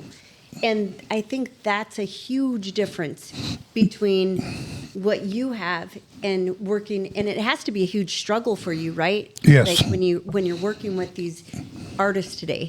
Yes, a lot of them are rapping off of their phone, okay? Right. Which I still believe you should be writing your shit. Right. Okay, that's just me. People could do it any way they want, but that's just me. I'm glad you brought up the soulful part because, okay, a lot of these rappers, when they would rap, they would, andan marihuanos y borrachos. They're already fucked up. In the studio when Dre was in there, the engineer didn't allow no smoking, no drinking. Let's knock this shit out and then we celebrate later or whatever. Okay. Easy said this. Easily I approach the microphone because I ain't no joke. Tell your mama to stay off of my tip. Okay. I saw when he punched him in. Easily I approach. Do it again. Easily I approach. Again. Easily. He fucking said that about 300 times, bro. And he would piece it together because Eazy-E at the time, no agarraba la onda. He just wasn't a natural rapper. cadence wasn't there. Right. There you go. So that was perfection. Okay. Think about how great of a producer Dre is that he took a non-rapper and made him a fucking megastar. Yeah. Okay. Just because he liked his voice. The Cube, you're going to write his lyrics. Okay. Cool. Change the world. Today, you got guys that drop the lyrics once or twice offbeat. The engineer will put it on time. And I'm like, I can't work with this shit. Quick story. I was sharing this story with a friend of mine on the way over here. He asked me about a song called Leave My Crows Alone with Highz, okay? Encino Man. Yes, correct. So what happened was, I didn't know too much about producing. So I took the bottom beat from Soul to Soul Back to Life. And I took the bass line from Duzik from Brick. And that was it. And I took a shaker. Yeah, and then I took a clap, out of the clap, a hi-hat, the horns. I had to piece together because it was a live drummer and some of them were off. I had to match them with the metronome. There was a lot of work going into that, okay? But this is the first time that I'm working with second to none. Keep in mind, they're about 18, 19 years old. Okay, so I did half of Highz's album at Audio Achievements. Steve, before he bought a studio that we called Scanlon Studios, he had a house in Monterey Park. So we took all his equipment that he bought and we put it in that house, okay? Daza would come over, Quick would come over. It was a party house. The engineer, I'm going to give him his props, a guy named Brian Beast Life Foxworthy. He did a lot of stuff with the Beastie Boys. So what he did, because the rooms weren't dentin, meaning they didn't have the foams on the wall, agarró un colchón, a mattress. Somehow he stood it up and bent it. Like it was like a curve, like a C almost. Around it, right? Yeah. So he put the mic there and he brought Second to None in. A lot of people don't know that Second to None was on the Leave My Crows Alone song. They're the ones that sang the chorus and did the ad-libs. Now I'm going to the part where you said soulful, okay, where you brought up that up. On the song, Highz's rapping. KK is doing, The other guy's going, yeah, hey, And I was watching them, bro. And in concert, they were amazing. I was watching and they were like, do it again. Yeah. Under Highz's lyrics. Yeah. And when he mixed it and I heard it with some nice headphones, fuck, it was that spice they were adding to it. And then we did the chorus, leave my crowd. And then they were just making crazy noises and shit. They were getting the clown on having fun, but doing it right.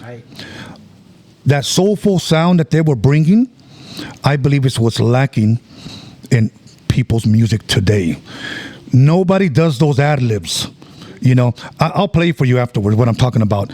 But I was remembering them because he said, who was in the background? I go, you heard that? He goes, yeah. He goes, that Highz? And I go, no, I was second to none. I go, the sad part is in the video, we filmed at Venice Beach with the Hughes brothers who did Menace Society, Dead Presidents. Brother. Yes. That was their first video ever, was ours. I think they were 20 or 21. They were just out of college.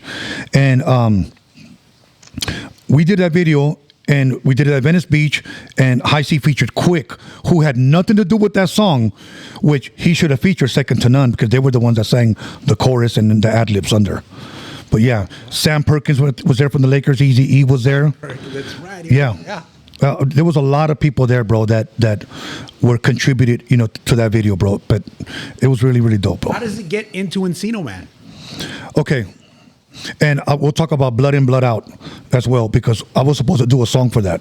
That was by Hollywood Records. That was released through Hollywood Records. Oh, wow. But it was called something, Bound by Honor, I think it was Bound called. by Honor. So when they wanted us to do they wanted to release oldies.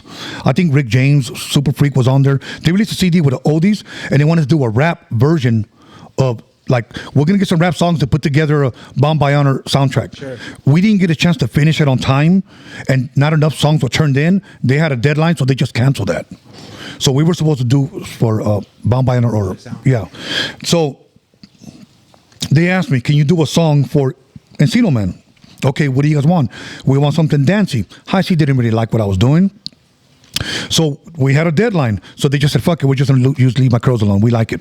And plus, you know, Brandon Fraser has curly hair. So does the Weasel, you know. So we're just going to go ahead and just use that. They flew us out to Florida, walked the red carpet, probably my most embarrassing moment ever. Walking the red carpet. Because I'm going to be honest with you, bro. I was just somebody from the neighborhood. Yeah. I didn't think you had to do that to me. I'm a very humble person, bro. I'd rather walk in through the back. Okay. That's me. So when people are taking pictures of you and filming you, and you're walking through, you know, the red carpet. Yeah, with Brandon Fraser and Pauly Shore. Sure. I still thought I was a nobody, bro. Got you. So I'm 23, 22 years old, and I'm like, these people are waving at me. I don't even know them. Gotcha. Then we went to Pleasure Island, and then they're on stage with us, and we performed that song. Great time and everything. Pero me daba mucha vergüenza, bro. Yeah. Like, I was just like, I'm not into this shit. Yeah. But one day I had dinner with Jerry Heller, and he would always tell me, show your face, bro. Show your face. Show your face. When somebody invites you to a video shoot, show your face. And I was like, why? He said, you don't realize that that's going to live on forever. Okay. And he told me, that's why you will never make it. And I said, that's fucking encouraging, Jerry. And he said, you have to sell it. You have to sell it. He goes, that's why you got white guys on the radio right now? He said, because they sold it to the label. You have to be a good salesman when it comes to this. And I was always like, well, I'll let the music fucking speak for itself, you know? But when you have good people like Steve, Violet in your corner, it was easy for me to get in through doors. I didn't have to do it. But now that Steve's no longer here, I had to do my own banking now. I had to collect my own royalties. I had to do my own taxes. They were doing all of that for me, bro. So I always had it real easy. Okay. You know, he would just tell me, you know, hey, do this, do that. Now, one of the things, kind of switching gears here a little bit, that I always got picked on, which I didn't care because they didn't know my history, doing the podcast, that why was I always working with blacks and not raza? They'll find anything wrong with you, bro. So I said, well, in the 80s, I didn't know any raza rappers in the 80s, other than Kid Frost, who released a song. I forgot the record label. It was a purple record label with the bunny rabbit on it, and it was called Rough Cuts. Okay. And then he released a song, I believe it was on Techno Hop, maybe not, but it was called Terminator. And then in 1990, he came out with La Raza, okay? Switched up his whole style. That was the only guy that I knew. And then I heard a Mellow Man Ace had a song called Mas Pingon. I believe that was on Delicious before he went to Capitol. And to be honest with you, that was the first time I heard the word raza on a song, because it was all in Spanish. Es cuando entro la casa, esto es lo que pasa, empiezo a gozar con toda la raza. So that was the first time. I didn't know he was Cuban. I already knew Julio G. Julio G was working with them, so I was like always in Julio G's ear. Man, who is that guy? That guy's fucking dope, okay? 1990, he drops Mentirosa on Capitol. Then 1991, I believe it was 91 or late 90, Lighter Shade of Brown comes out. 93, I believe, or 92, I meet Proper Those. And those guys became my good friends, Ernie G, Frank V. Frank G was fucking amazing, bro. Okay. Before that, I had met Rich Rock from the group Spanish Fly. Yeah. And I was going to work with him. It was going to be either him or Highz. Okay? But Rich Rock ended up joining, and he was Mexican kid, ended up joining the group called Spanish Fly. And they already had a producer, so I was like, okay, cool, I'll stick with him. Okay. So,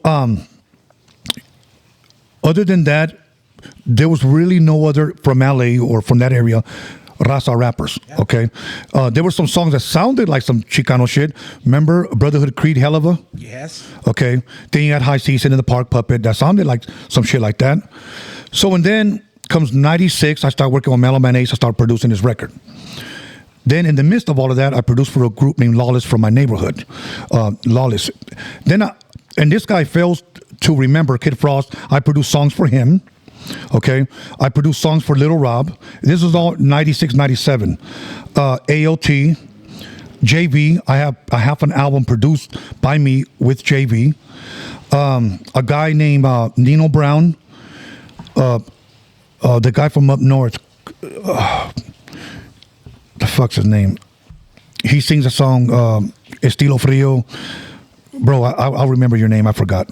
But I work with every Slow Pain, rest in peace, Slow Pain. I work with him. You were telling us Tina Marie. Yeah, and in the midst of that, Tina Marie. So one of the things that I always got was people like, how can you never put on Raza? Motherfucker, do your homework. You know, I was probably producing before you were born. You know, but yeah, I have a lot of that stuff, right? And it's all on YouTube. People can look it up. But And that's what I tell a lot of partners and stuff like that. Check out Tony A's podcast, man. They're very informative of what was going on back then, what's going on right in between, and now. Right. Now, here's the difference. When people ask me, what was the difference between working with blacks and working with Raza? I'm going to be just honest with you. In my experience, okay? All the blacks were professionals, bro. And they all had record deals, and they all had budgets. So I got paid for everything I did. Okay? Raza, the majority of the people that I work with were putting up money for these rappers, and they were drug dealers, okay? And many times refused to pay me. You know, hey man, I'll give you 10 G's for an album. Give me 5 right now and 5 when I'm done. 6 months later, the album's already out. Bro, give me my fucking 5 G's, bro. You know, didn't make any money with them, bro. Now, I said that one time on another podcast a couple of years ago. Somebody clipped it and said, Tony A said, Raza don't have no money. Nah, it's not what you think, man. Yeah, that's the thing too. They love clipping. Yes, bro. What they yes. want to hear and stuff. Yeah. Like that. So when I addressed it, I said, look, bro, you know, if you want to go ahead and misquote me, go ahead. I don't care, you know, but that's not what I said. And I don't care to address it, you know. But yeah, I just wasn't getting paid. I literally had to get in people's faces. Give me my motherfucking money, bro. Wow. You know, so, and then there's a lot of cutthroat that I experienced working with a lot of Raza rappers. We could all be together in one room, hype each other up. As soon as one guy leaves, fuck that dude. And I was like, what the fuck? Wow. Like, it was just really, really weird, bro. And I would say one thing about a lot of the black artists that I work with, they took their craft serious, bro. They took it very, very serious. And that's what helped me elevate my game, that now when I work with somebody and I see that they don't give a shit, I walk away. But like you said earlier, you got to surround yourself with those type of people. Yes. The ones that want to succeed, the ones Yes. that want to go higher. Yes, bro. And you can see that from the get-go. Man, this guy doesn't. This guy's just coming in here and just laying down tracks and, like you said, let the engineer fix it. Yes, bro. And I think you knew from then, even to now, you knew, yeah, these guys, I know you're part of me, but these guys over here, they're taking it serious. Yeah, let me name this group. Coyote, they call them the Yodis, okay? They're out there from LA. Those guys really know how to promote themselves. Those guys have a look. Every time they go perform, they're there to win. And I see it. Good dudes, bro. I interviewed them twice. I had one of them on Freaky Tales. Good dudes, but they get a lot of hate. Oh, se creen negros. Like, you just can't be different, you know?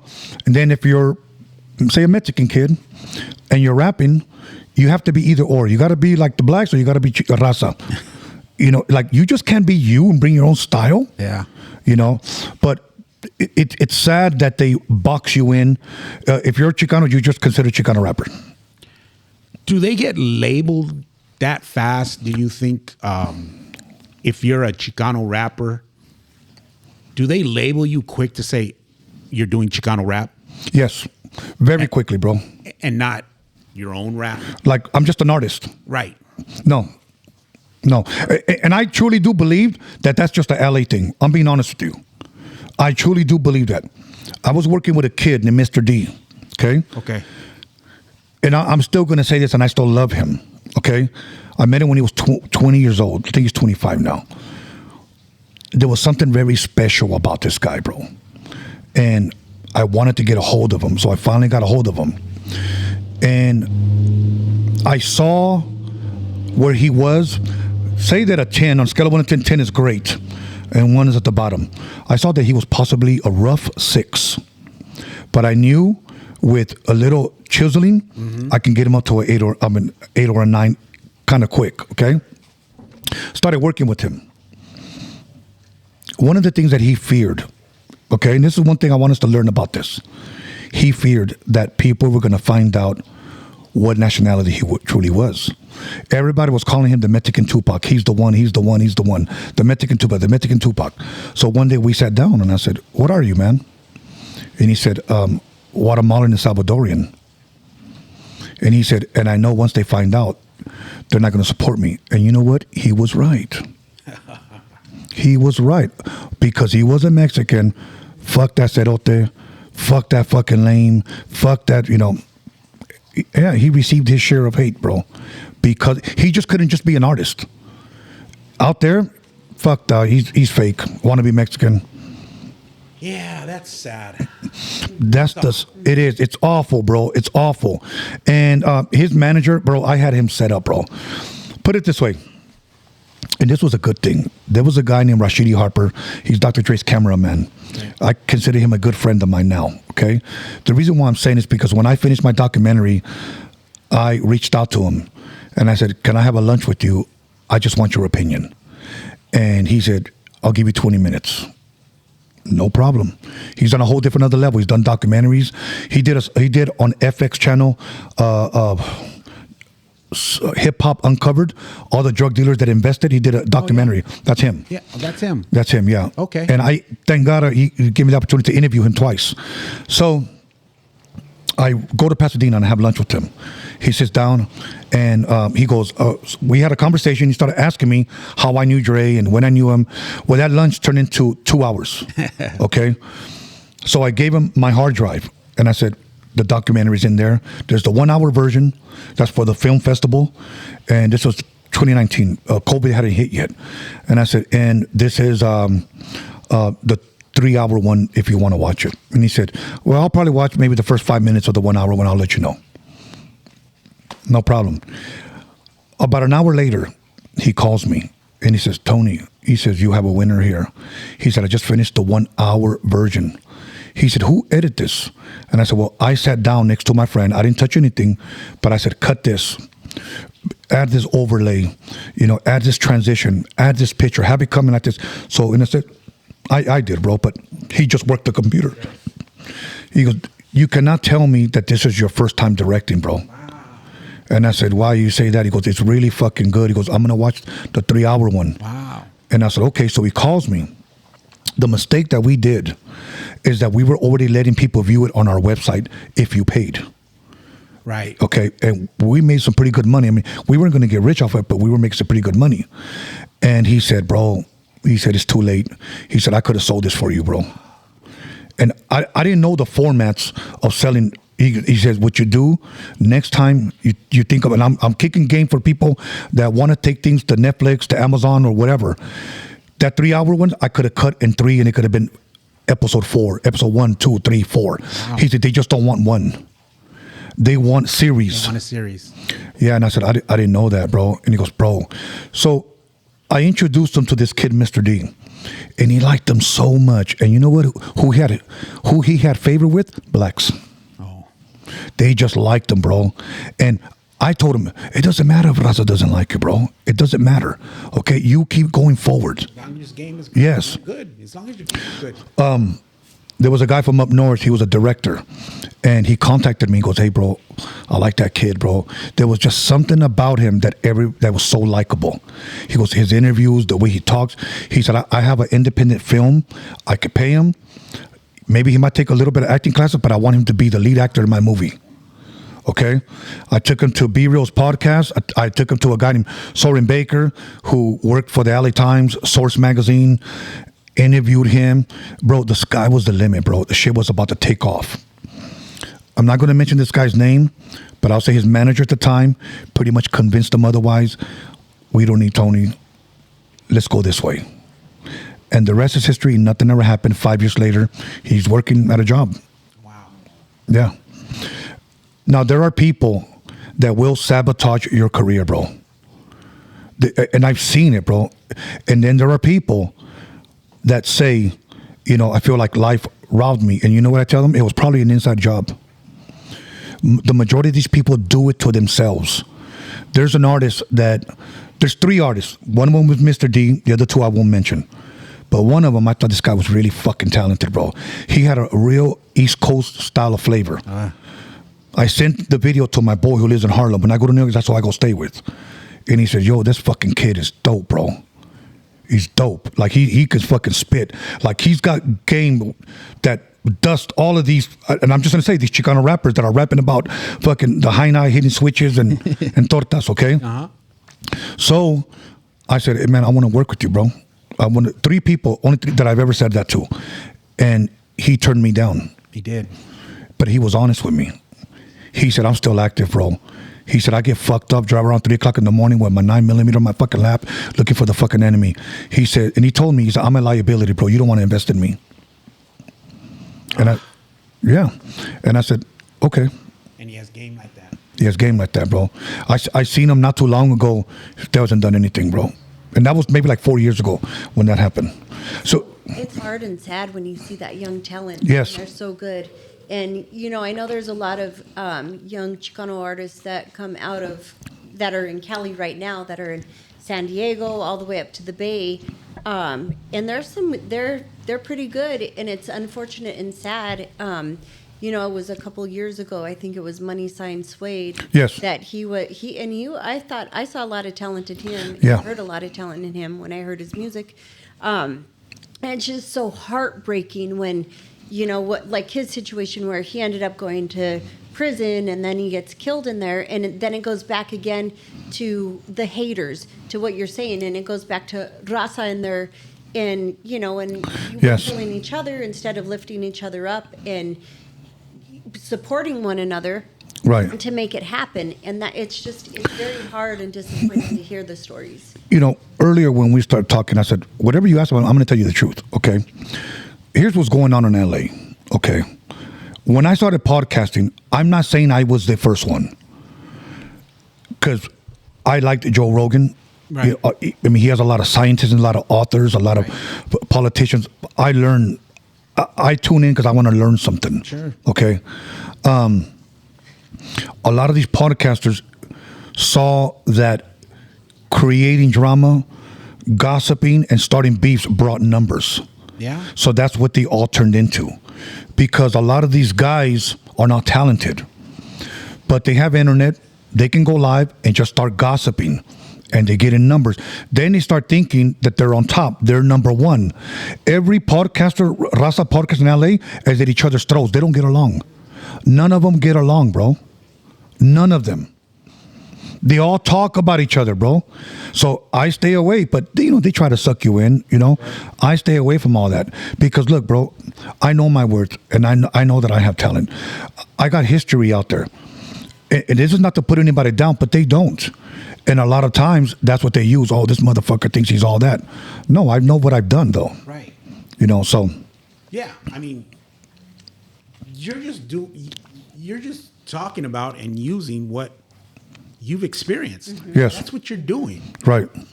And yeah, it sucks when they hate on like that, and they hate on you like that. It's just like, or anybody, you know. Right. It's not a good feeling either. No, it's not a good feeling, bro. But you know what?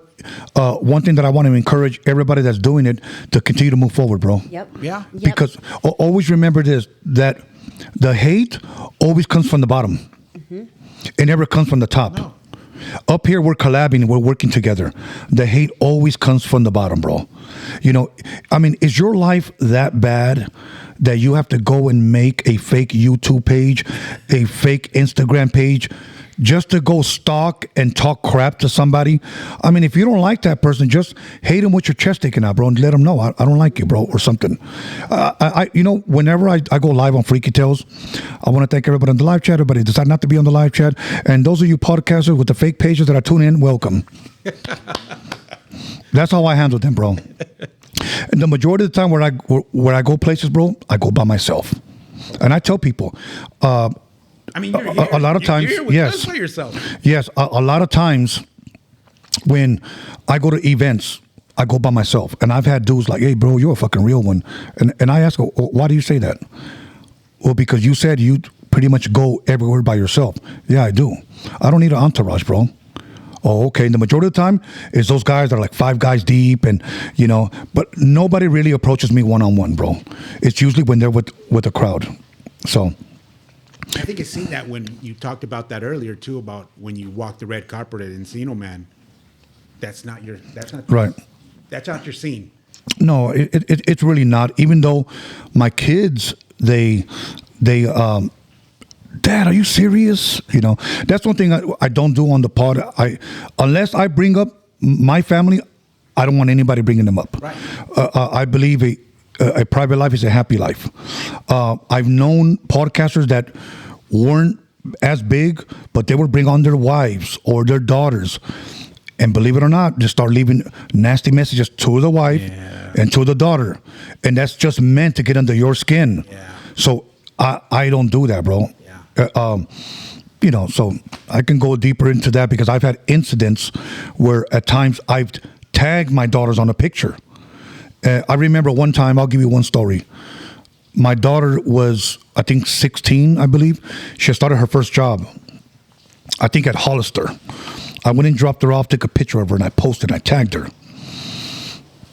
It's one fucking idiot that I knew, saw it, he followed me, went to her fucking job and told her, I'm your dad's homie, I would like to take you out to lunch. What? Yes, bro. Scary. Yeah, it is. It is. And I caught up with his ass, you know. Oh, I just thought it would be cool. Yeah, so I don't go there. Yeah, I understand. Shoot, yeah. Family and this is got to keep them separated. Absolutely, man. Got to keep them separated. Yeah.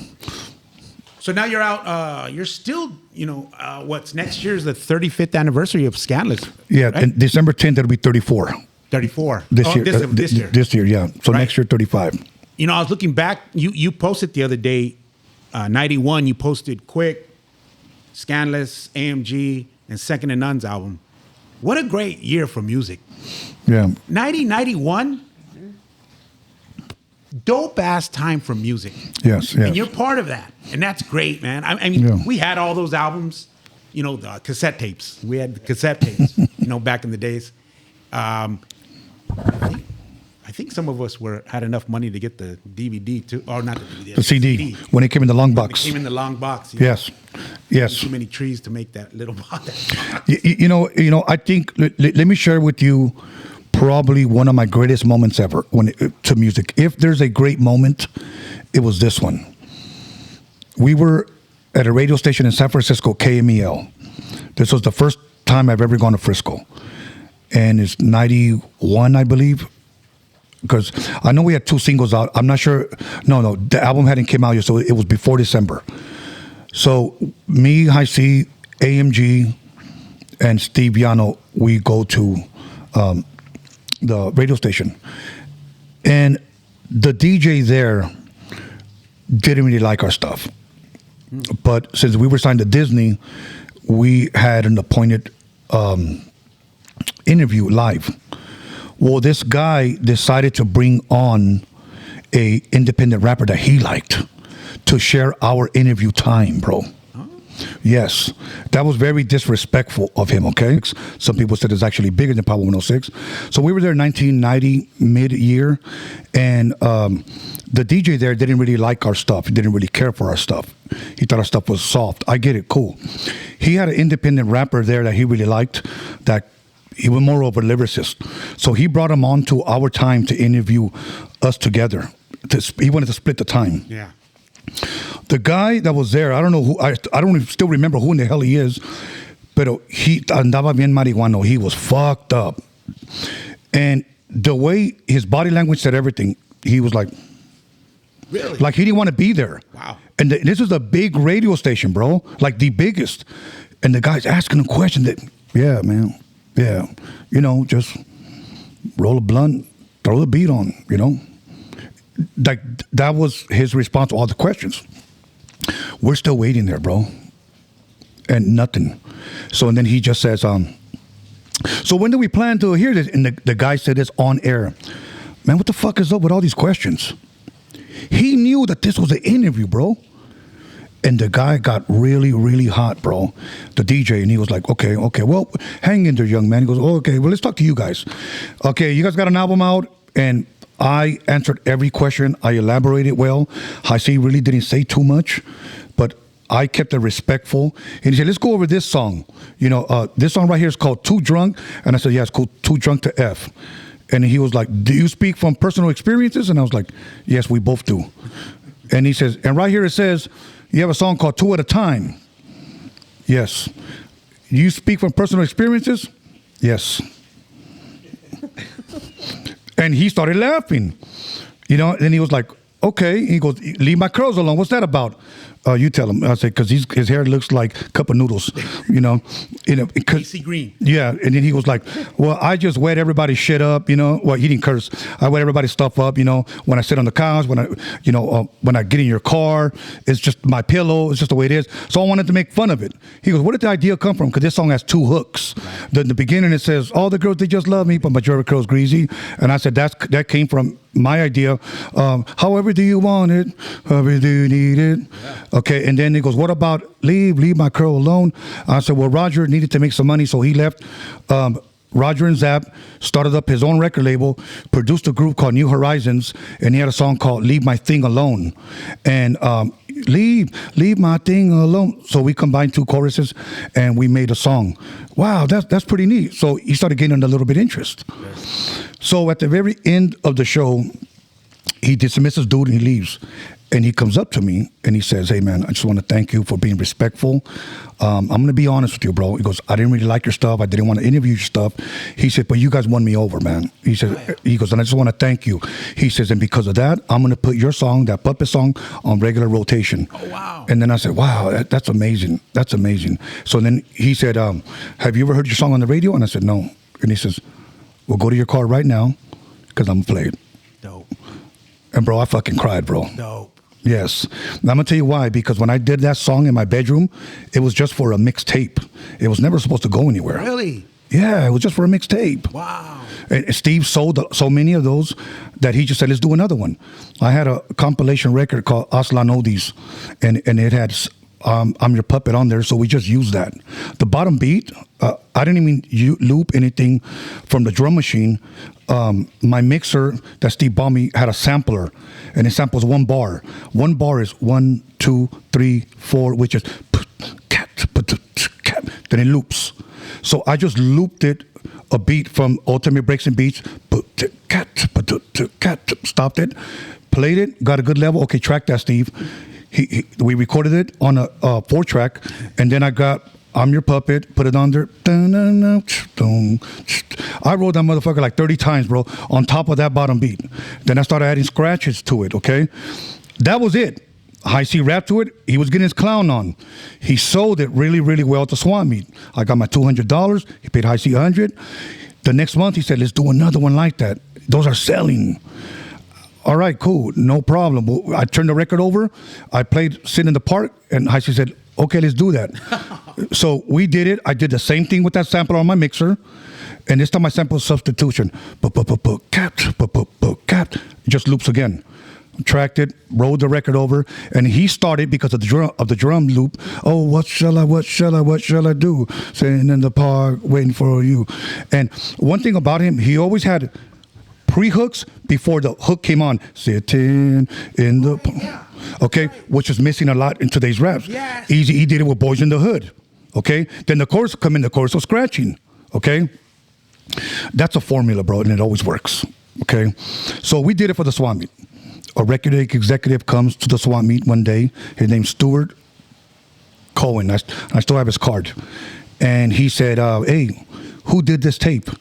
And he looks at me, and I said, Why do you want to know? I thought they were there to bust us for bootlegs. So Steve said he made it. And I said, yeah, but he sells them. Okay? So he said, I don't care about that.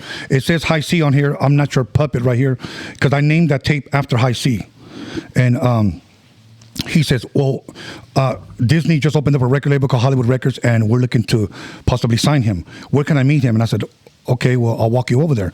So I walked into the back of the Swami because that's where Highz worked. And the rest is history.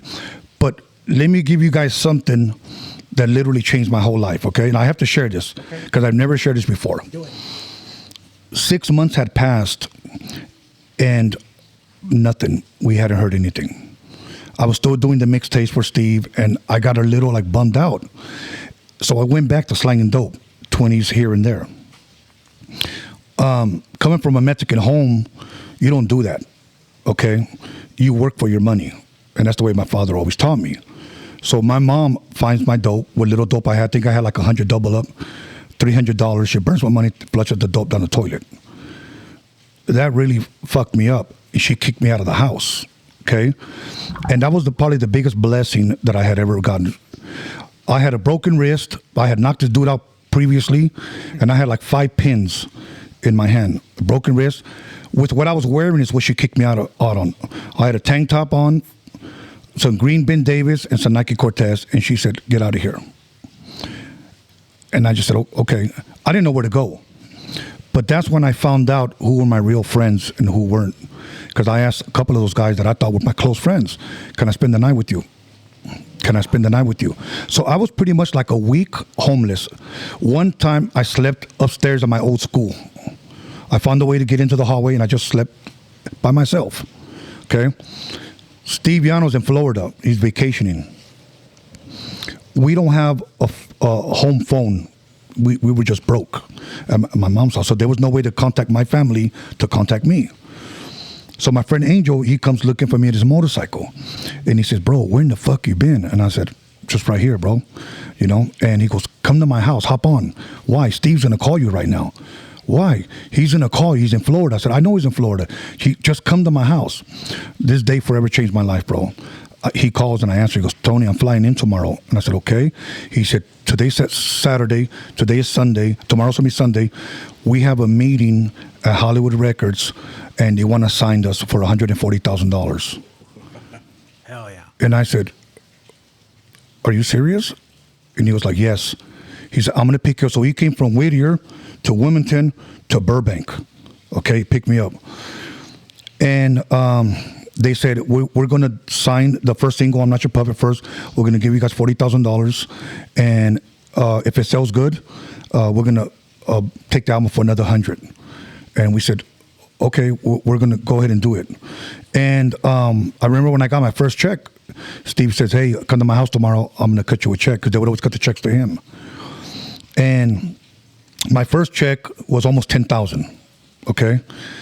I couldn't fucking sleep the night before, bro. I went home that night, made things right with my family. I told them the good news.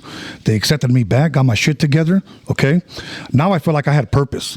My second check was $25,000. Okay?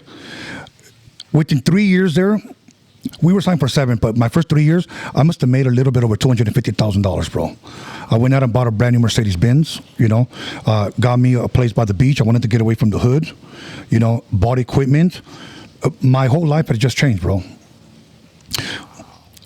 That experience is what I want to teach this generation, but it's hard to teach them $1 million concept when they're thinking fucking pennies, bro. Yeah. You know, I have a friend that showed me their statement, Spotify. He was bragging that he has 1 million views on Spotify. And I asked him, show me how much money you made. You know how much money he made after 1 million views? How much? $3. Yeah. Off a million? Yes. Yeah. $3. Yes. And I said, you're bragging about the numbers, but where's the money? Yes. Okay? With us, we sold 100,000 copies real easy. They signed our album. I became label mates with Money B and DJ Fuse, who are from Digital Underground. They had a group called Raw Fusion. Disney signed them. Pharaoh Monch from Organized Confusion from New York. And then Booyah Tribe was about to get signed. Booyah Tribe's from Carson, from the Harbor area where I live. They didn't get signed, but you know who we were label mates? With Queen. Before Freddie Mercury died, he signed his last album to Disney. Disney bought all of his catalogs. So they had the record release party at the Queen Mary. The only one who wasn't there was Freddie Mercury. So I talked to the lead bassist, and I'm trying to remember his name, the guy with the big hair. I believe he just passed as well. I'm not sure. It could be wrong. But I asked him one question, and this is what taught me everything about performing, bro. Because if you want to be great, you have to be amongst the greats, okay? So I asked him one question. I said, Freddie Mercury, how was he performing, whether it was a small crowd or whether it was a big crowd?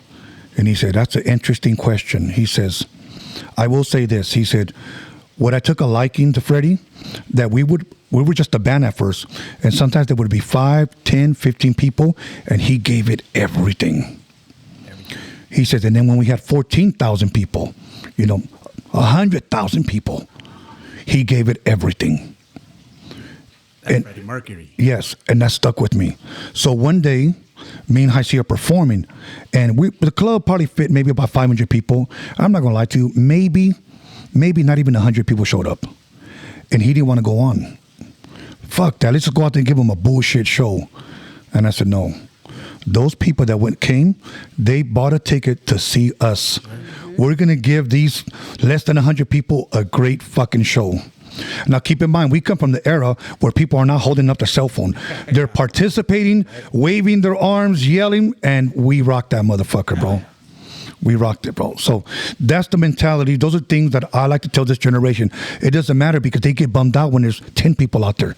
Go out there. And let me tell you something. You never know who's going to be out there in that crowd, bro. You never know. So, but KMEL, that was probably one of my greatest memories ever. Hearing my song on the radio for the first time. That wasn't even supposed to be for the radio. It was just a mixtape. So. That's great, man. Hey, Tony. Hey, man. Thank you very much for coming through. I know it was short notice, short time. It's all good. And you came alone, like you said, man. You like you said, you roll alone, solo like that, and you came through, and I appreciate that. And I love the fact that you came through and told all these stories, and you gave us a couple of exclusives too. That's wonderful too, and hopefully we can help the next generation out with what's going on, or not what's going on, but with life itself. Yeah, hopefully we can. But again, thank you. Hey, Felicia, you got any last words? Anything you want to say?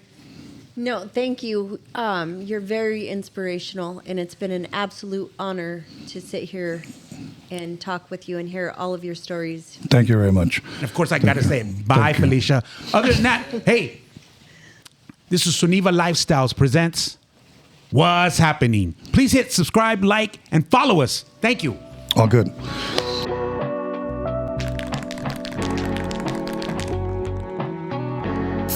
This is how we do it on the avenue.